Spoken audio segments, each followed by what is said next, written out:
San Buenaventura, en este prólogo que escribe para el breviloquio, que hemos venido ya comentando, ahora nos va a hablar del modo de proceder de la misma Sagrada Escritura, ¿no? Ya nos habló de cómo nosotros debemos proceder ante la Escritura. Ahora nos va a hablar del modo de proceder de la misma Sagrada Escritura. Entonces dice, en primer lugar, la Escritura en cuanto tal es una finalidad. ¿Qué quiere decir? Que la Escritura posee un propósito concreto. ¿Cuál es este propósito?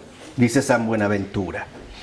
La Escritura nos transmite una enseñanza, ¿no? O sea, la Escritura, en este primer sentido, si nosotros hablamos de la Escritura, la podemos entender como una enseñanza. Esta enseñanza que contiene la Escritura es lo que nosotros llamamos doctrina. Y esto es muy importante de definir porque a veces suponemos que la doctrina es algo humanamente hecho, ¿no? Algo que los hombres precisamente elaboraron a partir de la Escritura. Es decir, como si hubiera una distancia entre la Escritura y la doctrina. O sea, como si la doctrina fuera una elaboración humana a partir de la Escritura. No es así. La Escritura es doctrina, es decir, es enseñanza. Lo que los hombres hacen es ir extrayendo poco a poco los contenidos fundamentales de esta enseñanza. Esa es la doctrina. ¿Sí queda claro?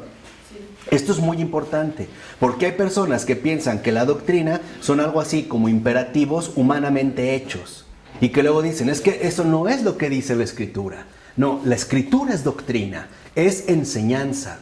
Lo que los hombres han realizado es la emergencia, el ir entresacando los contenidos que tienen esta enseñanza o doctrina. Si nosotros hablamos de doctrina y enseñanza, estamos hablando básicamente de lo mismo, de tal manera que entonces de aquí se desprende la tradición. Los padres de la Iglesia, los teólogos, los intelectuales, los filósofos católicos, todos provienen de una misma enseñanza, porque la tradición es, digamos, la manifestación o desarrollo de esta doctrina, pero la fuente es exactamente la misma. De tal manera que entonces la tradición es el desarrollo paulatino de la Escritura. En este primer sentido. No ver como algo totalmente diferente. Dice, ok, y esta tradición, esta enseñanza o doctrina, tiene como prioridad dos objetivos. Primero, hacernos buenos. ¿Qué quiere decir? Que esta enseñanza o doctrina es una guía para ser buenos.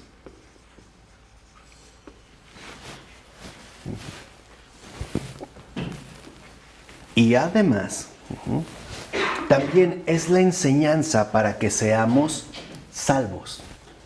Dicho de otra manera, es guía para ser buenos porque en pocas palabras la Escritura es doctrina de salvación. ¿Sí me explicó? En ese sentido, ¿qué quiere decir? Que el comienzo fundamental de la salvación es el ser bueno. Y ahorita lo vamos a definir.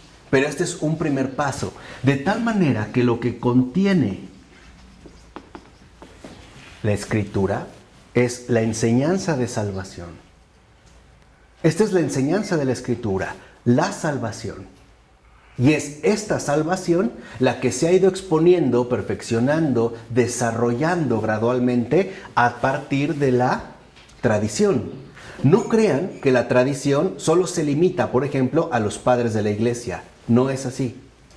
Básicamente, todos los santos nos muestran el avance de esta tradición. Y todos aquellos que en efecto se han involucrado, se han, comprometido realmente con la enseñanza de la salvación. Pensemos en los grandes teólogos. Nosotros vamos a hacer tradición para nosotros. Sí, claro, porque es justamente la continuidad. De tal manera que esta enseñanza de salvación está llamada a ser heredada y transmitida. Está llamada a ser recibida, fecundada y transmitida. Esto es muy importante porque eso es la tradición. Por eso no es raro que encontremos correcciones, por ejemplo, entre los propios santos. No quiere decir, por ejemplo, que lo que dijo un San Agustín es totalmente verdadero. Puede tener no errores, sino imprecisiones. Y vemos como más adelante en la tradición, esta imprecisión se corrige. Es un avance. De tal manera que la tradición es el camino mejorado de salvación. A lo mejor, si uno checa el tratado de San Ireneo de León, de la Trinidad, uno encuentra ahí situaciones no pulidas. No quiere decir que son equivocadas, pero sí imprecisas. Y poco a poco, mientras más se va asimilando esta doctrina recibida, más se va perfeccionando su forma. No sé si me explico. De tal manera que cuando nosotros recibimos la enseñanza de salvación, estamos llamados a pulirla un poco, precisamente para que esta enseñanza avance de un mejor modo para todos aquellos que están llamados también a recibirla. Y esto es algo también que nosotros debemos de entender. De tal forma que entonces esta enseñanza, que es guía para ser buenos y por lo tanto doctrina de salvación, es justamente lo que nos invita a entrar a formar parte de una tradición viva que en su desarrollo se va perfeccionando poco a poco. Si uno lee los padres de la Iglesia, veremos que hay términos que utilizan con mucha inseguridad, porque están tratando de encontrar forma, de encontrar la expresión adecuada, pero avanzaron algo. Por decirlo así, quitaron una piedrita. A lo mejor alguien llegó y quitó muchas, pero el camino es, en este sentido, seguir adelante. De tal modo que, como menciona en este sentido San Buenaventura, no solo se trata de una cuestión intelectual, no es una mera teoría, sino que tiene que ver con la inclinación de la voluntad. ¿Qué quiere decir? Que esta enseñanza no tiene solamente como meta mejorar o iluminar nuestro entendimiento, sino enderezar nuestra voluntad. De tal manera que en la salvación hay que enderezar la voluntad. ¿Por qué? Porque una de las más profundas enseñanzas que contiene la Escritura es el aprender a querer lo que Dios quiere, no lo que yo quiero, no lo que yo en este sentido elijo. Esta es como la columna vertebral. Aprender a querer lo que Dios quiere. O como nosotros ya lo resumimos en términos más simples, es la enseñanza para cumplir la voluntad de Dios. Así que entonces, ¿de qué depende la salvación? Enderezar la voluntad para cumplir la voluntad de Dios. Quiere decir que entonces esta enseñanza se dirige a lo más íntimo de nosotros, aquello que nos permite enderezarnos hacia el camino de salvación. ¿Vamos? En este punto. Entonces dice San Buenaventura, por ello la Divina Escritura se nos dio de tal modo que pudiéramos ser inclinados más eficazmente. Porque si nosotros lo vemos, el verdadero conflicto con Dios no está en el nivel intelectual, está en el nivel de la voluntad. Porque lo que Él quiere, gran parte, yo no lo quiero. O por lo menos no así. Lo puedo entender, pero quisiera que fuera de otro modo. Este es, digamos, como el primer punto. Por eso dice, por ejemplo, el afecto es aquello que nos mueve y no precisamente los argumentos. Entonces, enderezar la voluntad quiere decir reorientar nuestros afectos. Darnos cuenta realmente hacia dónde es que se dirige nuestro querer. ¿Qué es realmente lo que nosotros queremos? Porque muchas veces lo que queremos no es bueno. O a veces lo que queremos es bueno, pero no es lo mejor. De tal manera que entonces son los afectos los que esta enseñanza, en efecto, nos empieza como a enderezar. Por eso dice, debemos entender la Escritura como esta enseñanza de salvación que nos ayuda a enderezar la voluntad y por ende a reorientar nuestros verdaderos afectos. Y esto, en gran medida, no se consigue por argumentos, ni por razonamientos, ni por definiciones, sino por cómo se mueven los afectos. Por ejemplos, por promesas y por devoción. Por eso, si lo ven, la Escritura no es un tratado lógico. Si nosotros queremos encontrar en la Escritura razonamientos lógicos que nos convenzan, estamos equivocados. Porque no encontramos argumentos. Lo que encontramos son ejemplos. Por ejemplo, Abraham. Abraham no es un argumento. Abraham es un ejemplo. Porque los ejemplos en nosotros humanamente tienen mayor incidencia en nuestros propios ¿qué? Afectos. Por ejemplo, podríamos resolver, sería aburrido, pero lo podríamos hacer. Podríamos resolver un cálculo matemático, un problema de cálculo diferencial o integral. Aburridísimo. Pero no movería nuestros afectos. En cambio, los ejemplos que nosotros podemos contemplar nos conmueven. Porque lo que el Señor busca a través de la Escritura es enderezar nuestros corazones. Ahí está la voluntad. Lo que realmente hay en nuestro corazón, lo que realmente está presente en nuestro corazón.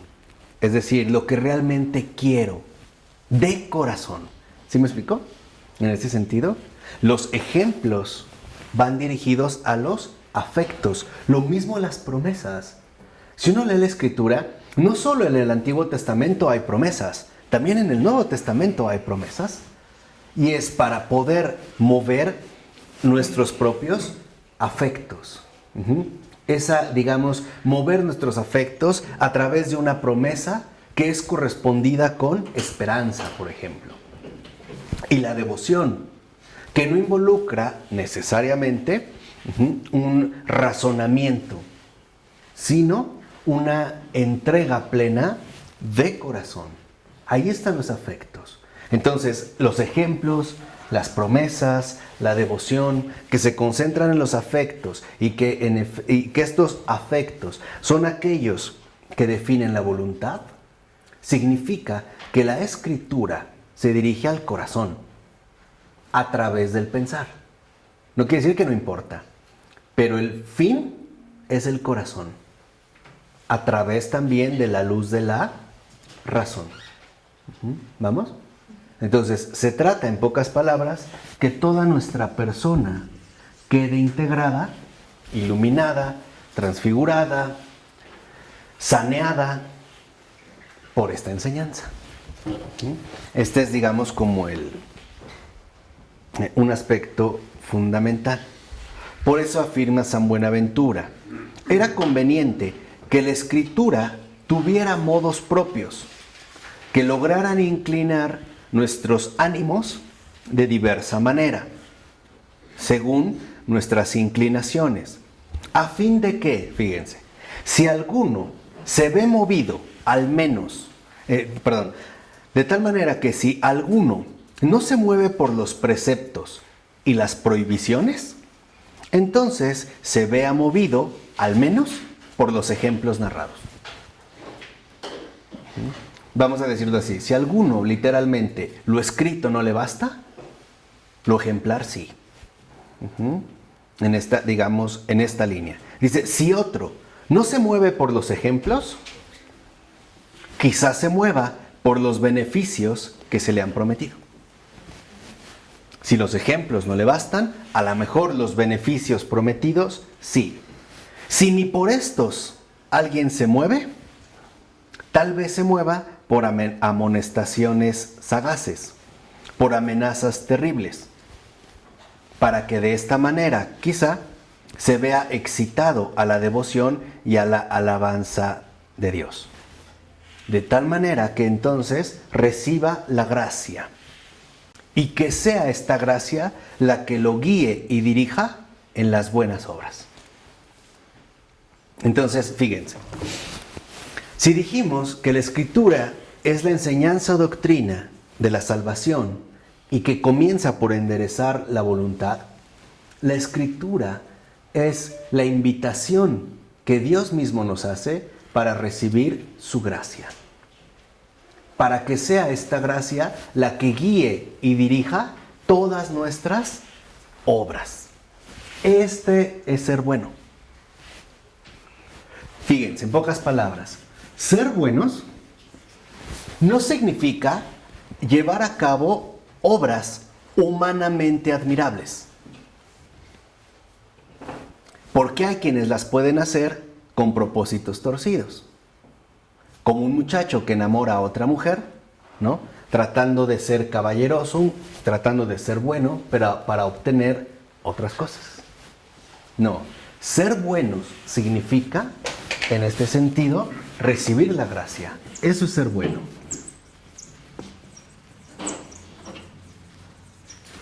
De tal forma que al recibir la gracia, sus obras, sus actos, son guiados por la bondad divina, ya no por él. Eso es el ser bueno. Si el ser buenos significa recibir la gracia, entonces quiere decir que para ser buenos necesitamos ser guiados por Dios. De tal manera que el ser buenos, por ejemplo, no siempre involucra hacer. En muchas ocasiones podría ser el caso que para ser buenos necesitemos dejar de hacer. O sea, ser guiados por Dios. O sea, hacer su voluntad. Pongamos un ejemplo al respecto. En una ocasión, esta gran mística Adrienne von Speyer, que tenía dones extraordinarios, realmente extraordinarios, vio como una mujer, ella que era médico, vio como una mujer lloraba desconsoladamente porque su niño pequeño había muerto. Y ella intuyó que si ella intercedía en ese momento por el niño podría revivir. O sea, le podría, por decirlo así, arrancar esta gracia a Dios. Pero antes de hacerlo, le preguntó al Señor, ¿tú qué quieres? No le dijo, ¿quieres? Sabía que lo podía hacer, fíjense, lo podía hacer. Nada es imposible para él. Pero le preguntó, ¿quieres? ¿Y qué le respondió el Señor? No quiero. ¿Y qué hizo Adrienne? No lo hizo, exactamente. Y aquí Adrienne recibió una luz extraordinaria. Lo importante no es hacer cosas buenas, sino hacer lo que Dios quiere. Aunque a veces no lo entendamos. Eso es lo fundamental. Guiados por Dios, o sea, cumplir su voluntad.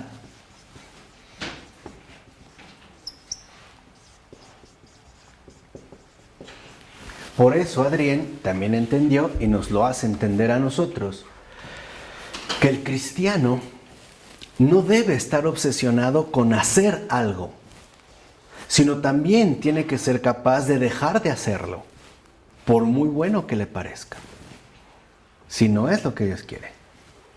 Por muy bueno que en efecto nos pueda parecer. Por ejemplo, a lo mejor aliviar el sufrimiento de esta mujer. ¿Es algo bueno? Sí, pero no es lo único.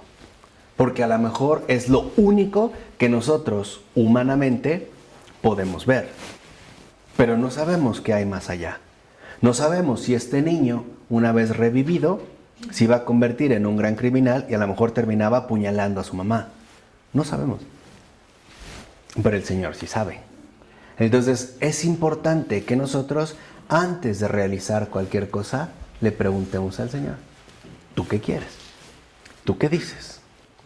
Y eso es parte, digamos, de la intimidad con Jesús.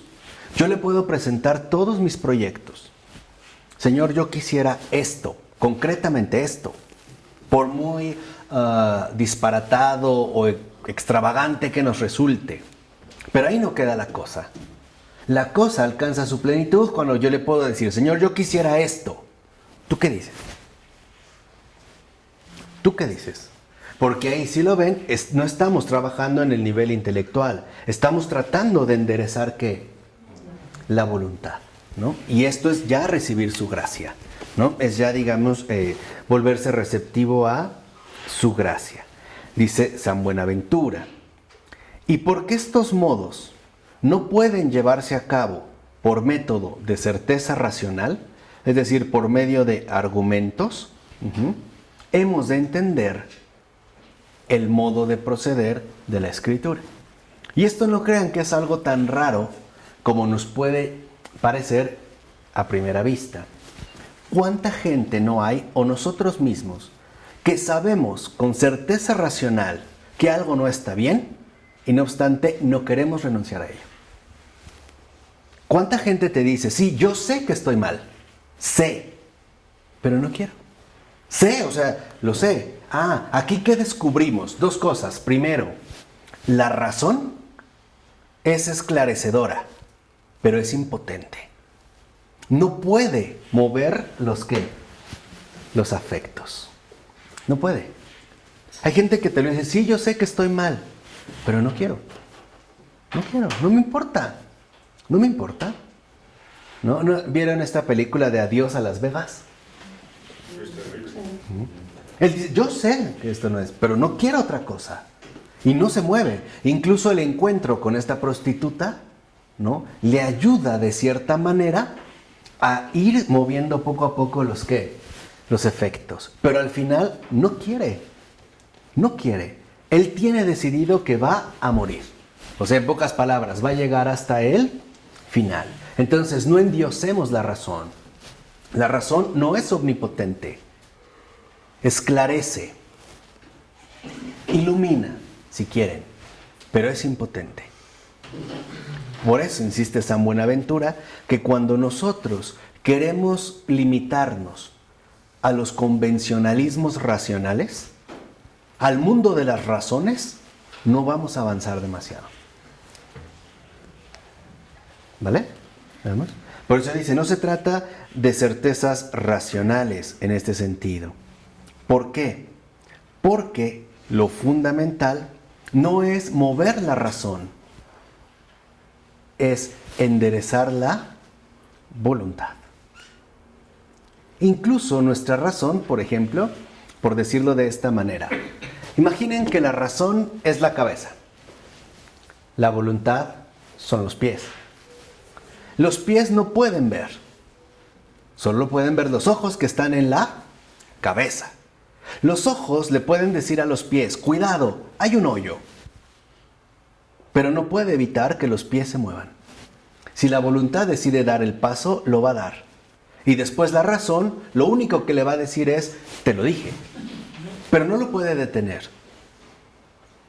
Por ello, entendemos algo fundamental. Y se lo dijo Jesús a Santa Faustina: hija, seamos honestos. A final de cuentas, todo se reduce a la voluntad. ¿Se acuerdan de esta bella parábola de Lázaro, el leproso que muere incluso después de ser lamido por perros? Y este rico que banqueteaba de manera espléndida. ¿Se acuerdan cuando les dice, ¿no? Padre Abraham, manda a Lázaro, ¿no? A que les avise. Ahí se ve que él no quiere entender las cosas. No quiere. No es que no pueda. Es que en realidad, ¿qué? No quiere. El problema está aquí. El problema de fondo está ahí. Cuando les dice, no, es que a lo mejor si va un muerto a decirles, ¿van a creer? ¿Qué les dice? No.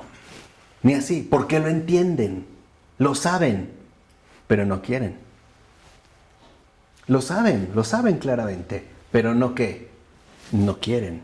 De tal manera que entonces, al cumplir su voluntad, nosotros encontramos plenamente la salvación. Este es precisamente el modo de proceder de la Escritura. Dice, además, justamente Dios proveyó a su Escritura de una certeza no racional, sino de una certeza de autoridad. Y eso es otra cosa. A lo mejor la Escritura no tiene, por decirlo así, la validez de los argumentos lógicos. Pero lo que tiene la Escritura es autoridad. ¿Por qué? Porque el que la inspiró es Él. Lo dijo San Pablo, ¿no? También en la segunda carta a Timoteo. Toda la Escritura ha sido inspirada por Dios. Ahí la autoridad es Él. Y para San Buenaventura, ¿cómo se entiende o cómo podemos entender la autoridad de la Escritura? En el hecho de que hay muchas cosas que no entendemos. La autoridad de la Escritura sobrepasa nuestra razón.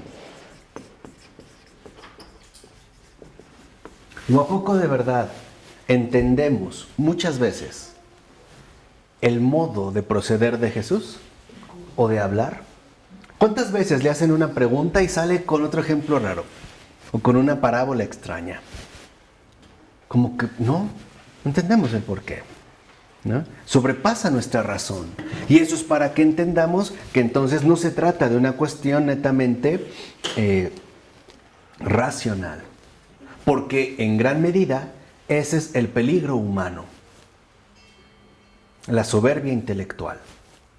El pensar que porque lo entiende, lo domina. Hay mucha gente que se vuelve arrogante a través del conocimiento, ¿no?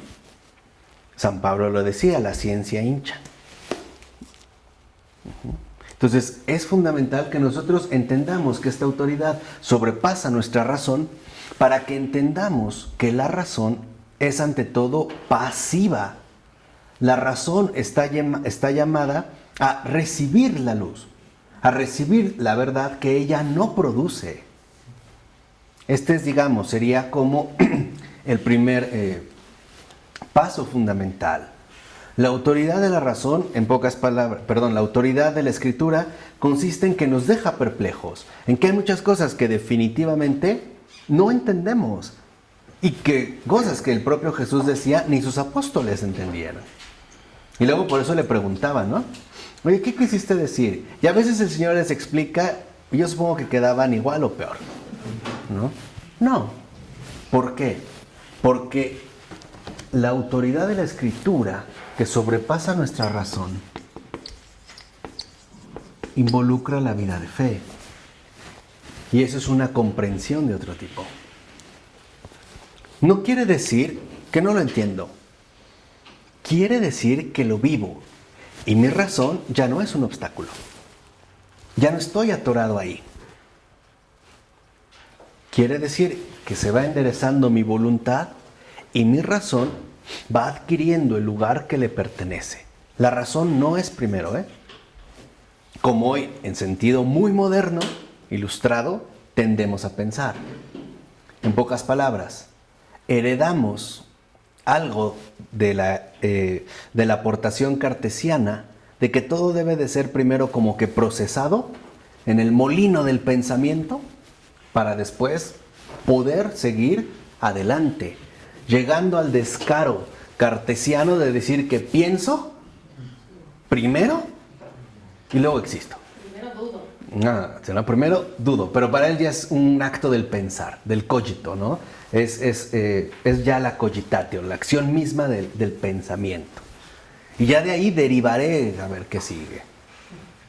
Pero yo sí creo, como una vez escuché, que si mientras Descartes estaba plenamente concentrado y elevado en sus meditaciones metafísicas, alcanzando la duda cartesiana como una prueba de certeza clara y evidente, en ese momento hubiera entrado un tigre siberiano muerto de hambre y lo hubiera rugido, sale corriendo. No hubiera dicho, no, esto es falso, ¿no? Puedo dudar de que el tigre existe, a ver cuando ya no tuviera una pierna y un brazo, a ver si seguía dudando. La cosa es diferente. Pero aquí es algo importante, o sea, que entendamos que en efecto, ¿no?, la razón debe de ser colocada en su lugar. Y la característica fundamental de la razón no es activa, es pasiva. Por eso incluso tiene un rasgo femenino. Por eso es la razón. ¿Qué quiere decir? Que la razón está llamada a ser fecundada.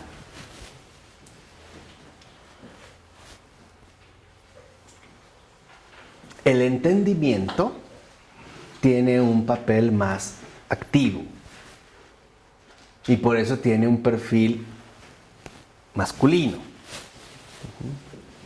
porque está llamado el entendimiento a darle a la razón todo lo que ha podido procesar, y la razón está llamada a recibir.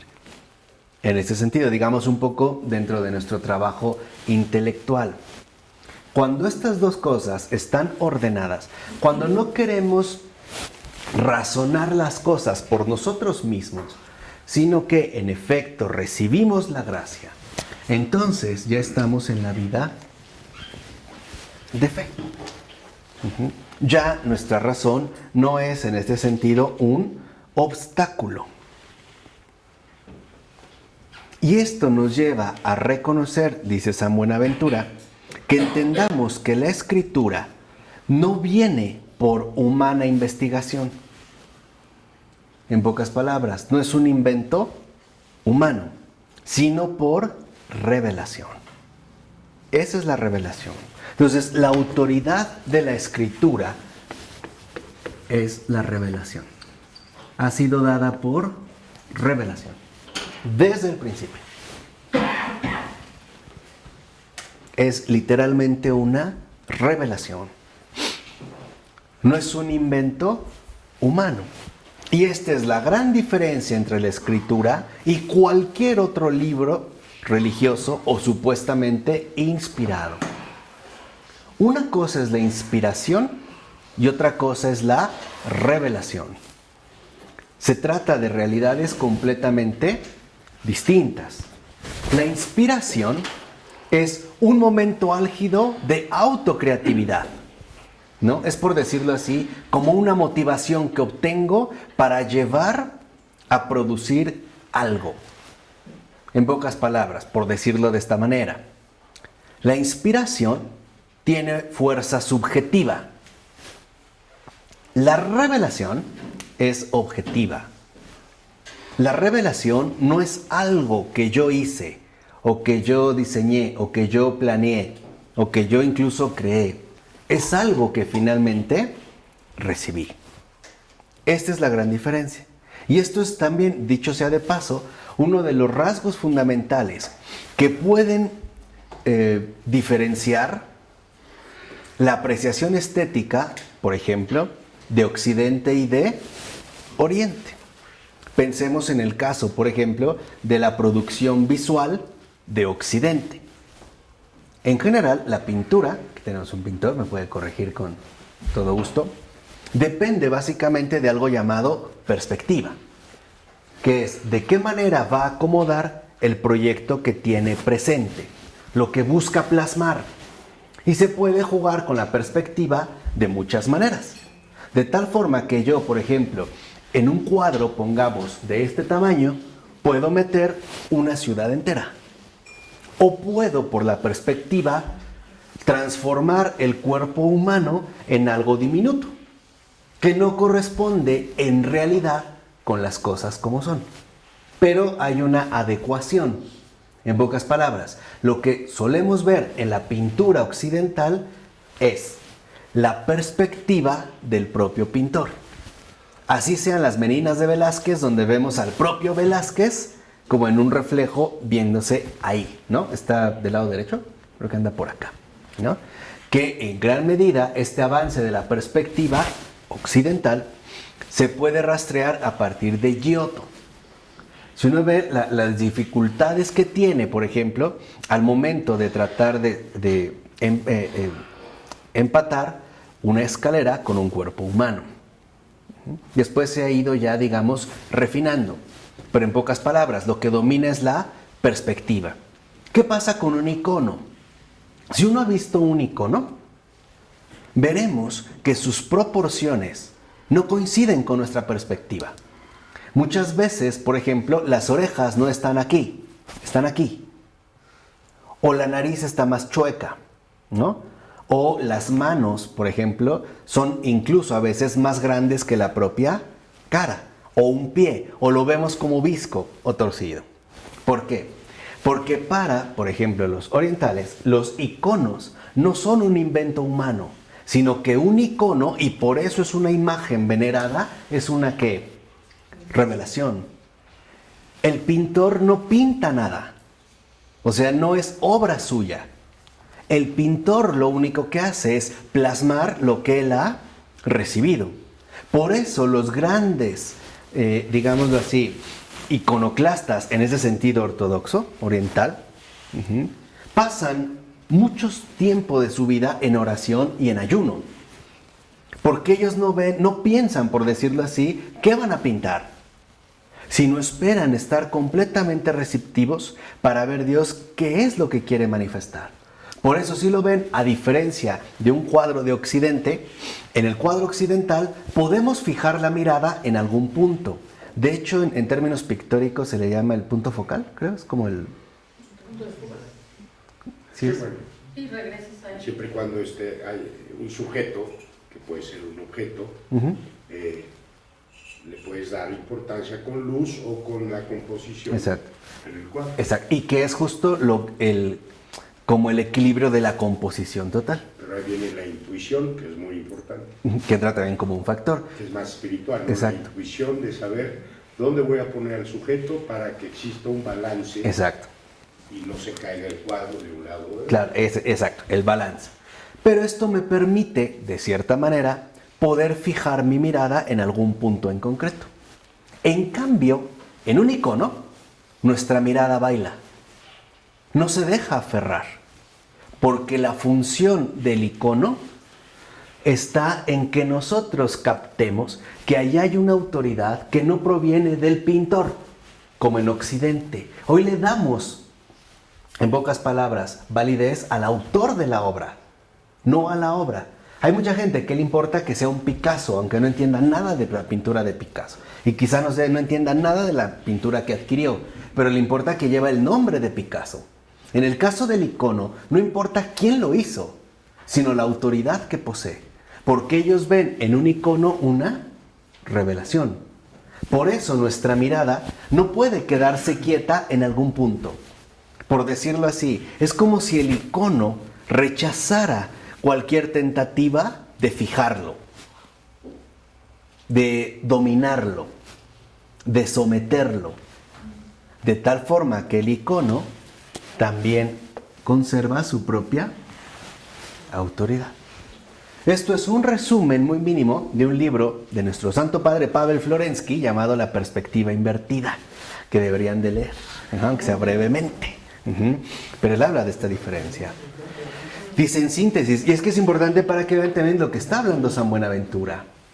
En efecto, nos está colocando en la cuestión de la autoridad de la razón. Dice, para Occidente, dice Florensky, lo importante es que nosotros vemos la obra, vemos el cuadro, y al grado de que por eso vamos a un museo. Está expuesto para verlo. para contemplarlo, evaluarlo, etc. Dice, por el contrario, en el icono, en la verdadera iconoclasía, lo importante no es ver el icono, es comprender que Él es el que nos ve a nosotros. No importa ahí quién lo hizo, sino que es algo que nos invita, en pocas palabras, a contemplar el misterio. Es el mismo sentido de San Buenaventura, pero abordado desde la autoridad de la Escritura. Por eso, fíjense, ¿se acuerdan cómo ya desde hace mucho tiempo yo les dije que literalmente no podemos leer la Escritura? Porque cuando uno lee la Escritura, un libro, uno quiere apropiarse del libro, ¿no? En cambio, si tú quieres leer la Escritura, te pierdes. Nosotros no podemos leer la Escritura, podemos recibir la Escritura. Podemos abrir el corazón para recibir lo que Dios tiene que decirme. Y esta es una gran diferencia. Por eso muchos leen la Escritura y no sirvió de nada. O no entendieron absolutamente nada. Esto se ve de manera muy particular en los herejes, ¿no? En general. Se basan en algo de la Escritura. Bueno, hasta Satanás lo hizo. Pero ya más claro, ni una cachetada, ¿no? Una cachetada es de lo más claro que nos puede quedar en esta vida. Ahí no hay dudas. No, perdona, no te entendí bien. ¿Qué dijiste? No, está clarísimo, ¿no? Ese es un ejemplo de Wittgenstein. Pero esto es fundamental para nosotros. ¿Qué quiere decir? Que no podemos querer imponernos a la Escritura a ver qué entiendo. No. Me puedo presentar ante la Escritura con humildad para abrir mi ser y escuchar lo que Dios quiere decirme. ¿Sí me explicó? ¿Se acuerdan también cómo en efecto San Buenaventura nos dijo la otra ocasión que el modo de proceder ante la Escritura es la humildad? Esa es la humildad. Estamos llamados a recibir la Escritura, a encarnar la Escritura, o sea, a encarnar la palabra. Y si la palabra se hizo carne y nosotros encarnamos la palabra, significa que estamos llamados a ser cristianos. Eso es ser bueno, cristiano. Porque el cristiano no vive de sus propias obras, vive de la gracia. Ese es un cristiano. Por eso cuando alguien dice, ¡ay, qué buen cristiano!, no sé de qué está hablando. El cristiano vive de la gracia. Esto es literalmente lo que lo define como cristiano. No como un hombre bueno, sino como otra cosa. Alguien que ha recibido algo que el mundo no le puede dar. Ni sus semejantes, ni él mismo. Ahí hay, digamos, algo completamente diferente. Por eso nos recuerda San Buenaventura que no debemos olvidar que justo por eso, por su autoridad en tanto revelación, no hay nada que despreciar en ella por inútil. No podemos decir que algo es inútil, como han hecho algunos protestantes, mutilar libros o quitar pasajes. Esto no sirve, no. Todo sirve. Todo. Y aquí sí, literalmente todo es todo. Y tampoco podemos rechazar algo como falso. Porque, y aquí ya San Buenaventura es explícito, porque el autor de la Escritura es el Espíritu Santo. Podemos decir que los evangelistas son los instrumentos del Espíritu Santo para hacernos saber lo que el Espíritu Santo nos tiene que decir. Esa es la luz. De tal manera que en la Escritura no hay nada inútil, no hay nada falso, porque su autor es el Espíritu Santo. Y el Espíritu Santo no puede decir nada superfluo, nada falso o algo deficiente. ¿Qué quiere decir? Que ante la Escritura debemos reconocer que estamos ante Dios.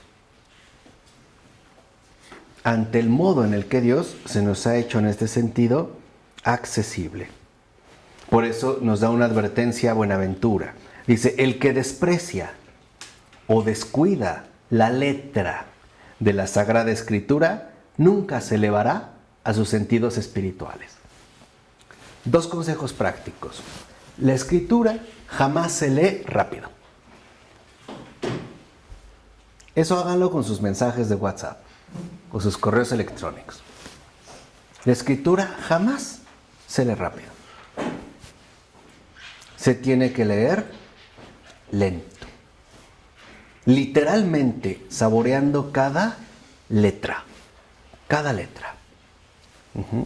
Acariciando cada palabra. Alimentándose de la palabra, ¿no? Y una vez que uno la ha empezado como a introducir, hay que reforzarla. ¿Cómo? A través del ejercicio continuo del recuerdo. Irla memorizando. Irme quedando con algo. A veces puede ser una palabra, a veces puede ser una frase, a veces puede ser una imagen. Pero es esta palabra, y es esta palabra la que me irá alimentando a lo largo del día. Por eso, si hago mi oración en la mañana y mi meditación, a lo largo del día voy a retornar de nuevo a la palabra. A lo mejor me quedé, leí unos versículos de la carta de San Pablo, de la segunda carta a Timoteo, y me quedé cuando dice que la Escritura contiene la sabiduría que conduce a la vida, a la salvación. Me quedo con eso. A lo mejor no todo. No digo, a ver, de la carta de San Pablo. No, a lo mejor me quedo con sabiduría. O salvación, o que conduce a la salvación. Y esto es permitir que en efecto la Escritura se vaya encarnando en nosotros. Dice, también, por ejemplo, debemos comprender que no todo puede buscarse a través de una alegoría. Ni suponer que todo puede ser descrito místicamente, sino que debemos comprender que la Escritura tiene 4 partes. Habla, digamos, como de toda la Escritura. Dice, la primera es aquella en la cual, según el sentido literal, trata de las naturalezas mundanas. O sea, todo lo que nos resultaría a nosotros accesible. Ahora que dice, en esta, según el sentido literal, trata de las naturalezas mundanas. Y así, por ejemplo, a través de esto, significa nuestra reparación. Por ejemplo, en la descripción de la formación del mundo. Está hablando en este caso del Génesis. Dice, la segunda es aquella en la que trata de los actos y andanzas del pueblo de Israel. Y por ello significa la reparación del género humano. Entonces, para Buenaventura, está claro que la Escritura, o digamos, dentro de esta vida de fe, expone en un primer momento la creación. En un segundo momento, la reparación, que ubica, ¿no?, la creación del mundo, la reparación del género humano,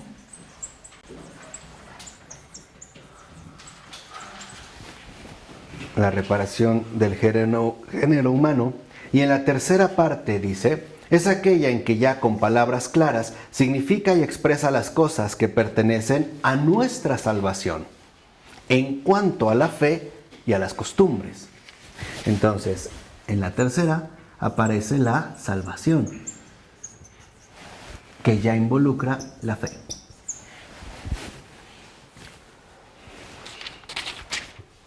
Y la cuarta parte es aquella en que se anuncia el misterio de nuestra salvación, en parte de manera clara, en parte de manera oscura.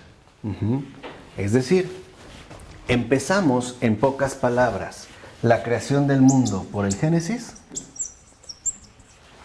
la reparación del género humano por el Antiguo Testamento, la salvación que involucra la vida de fe en el Nuevo Testamento para acceder al misterio que está en el libro de Apocalipsis. Sí se abrevia así, ¿no? AP. Entonces, lo que vemos, y en efecto captó muy bien San Buenaventura, es que la Escritura, en su modo de proceder, nos va presentando las cosas en este orden. Primero, el orden de lo creado, que para nosotros es evidente. La creación hacia la cual ya tenemos un acceso. Y esto está expuesto en el primer libro, que es el Génesis. Todo el Antiguo Testamento nos busca transmitir la reparación del género humano, que sería la pedagogía que el Señor utiliza. El pueblo de Israel es la figura del alma humana, que tiene que ser, digamos, dirigida por un camino prolongado de reparación. La figura más clara en este caso son los 40 años en el desierto. Hay que atravesar justamente estos desiertos. ¿Por qué es esta reparación, este éxodo? Lo que nos prepara literalmente para la salvación. Es decir, para la aceptación de la fe. ¿Y qué es la aceptación de la fe? La aceptación de la encarnación del Hijo de Dios, de Jesús de Nazaret. Eso es el Nuevo Testamento. Pero ahí no solo termina la cosa, porque hacia el final, en Apocalipsis, está, en este caso, la manifestación del misterio, que en parte nos puede resultar comprensible, pero en parte ya no. Entonces, empezamos por el principio, la creación, pasamos a la reparación, accedemos a la salvación y esperamos acceder al misterio. Esta es la alfa, desde la creación hasta el misterio. ¿Cómo es el misterio en la Apocalipsis? En el caso del Apocalipsis es el anuncio de algo que ni ojo vio, ni oído oyó, y que supera cualquier referencia que para nosotros nos resulte en este sentido conocida. Por ejemplo, en el Génesis se hablan de animales, de árboles. No tenemos problemas. En la reparación, a lo mejor ya empezamos a tener problemas, porque hay situaciones que no nos gustan, lo mismo que al pueblo de Israel. En la salvación, la cosa es evidente. Se nos ha dicho cómo, pero hacia el misterio es algo ya que está más allá de lo conocido. El misterio es la nueva Jerusalén, es la nueva creación, es literalmente el reino de Dios. Y para ello no hay medios humanos para expresarlo. Esa es la vivencia del misterio. Por eso incluso la propia composición de la Escritura es revelada. No crean que fueron los hombres quienes lo pusieron así nada más por gusto. Es revelación. Es decir, es también obra de Dios. La propia estructura. Cuando nosotros tomamos una Biblia, empieza con la ¿qué? Creación. Viene la reparación, accedemos a la salvación y al final lo que queda es ¿qué? El misterio. En pocas palabras, la Escritura comienza con el Génesis y acaba con el Apocalipsis. En pocas palabras, la Escritura, la enseñanza comienza con lo que vemos para acceder a lo que no vemos.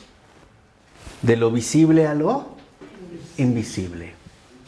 De el mundo al misterio, a Dios mismo. Por eso, si se acuerdan,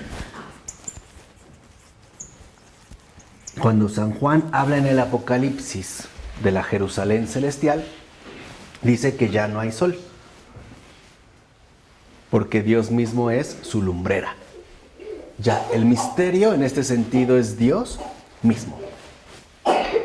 Ya no hay en este sentido referencias visibles. Es ya el acceso al invisible, ¿no? Vamos a decirlo así, a la realidad misma de Dios. Por eso insiste Buenaventura. Y para que uno marche por la selva de las Sagradas Escrituras, cortando y despejando el camino, y además avanzando con seguridad, es necesario que primero conozca la verdad con palabras explícitas. O sea, a través de la de la creación. Y que, en efecto, por ejemplo, lleguemos finalmente al punto en el que la Escritura trata de todo el universo, de lo primero y lo último, lo más bajo a lo más alto, y que, en efecto, nos percatemos cómo en este desarrollo se forma una cruz inteligible. ¿Se acuerdan que en el Génesis comienza dividiendo, no? Pone algo arriba y algo abajo. Y también pone algo a izquierda y algo a derecha. Entonces podemos decir que en efecto Dios mismo es redención. Y esta redención está ya anunciada desde el Génesis. Por eso se acuerdan un aspecto fundamental que dijimos ya hace también tiempo, de que antes de creación hubo redención. Que cuando no entendemos esto confundimos todo y nos tropezamos con equívocos innecesarios y superfluos. Ese es el misterio de la redención.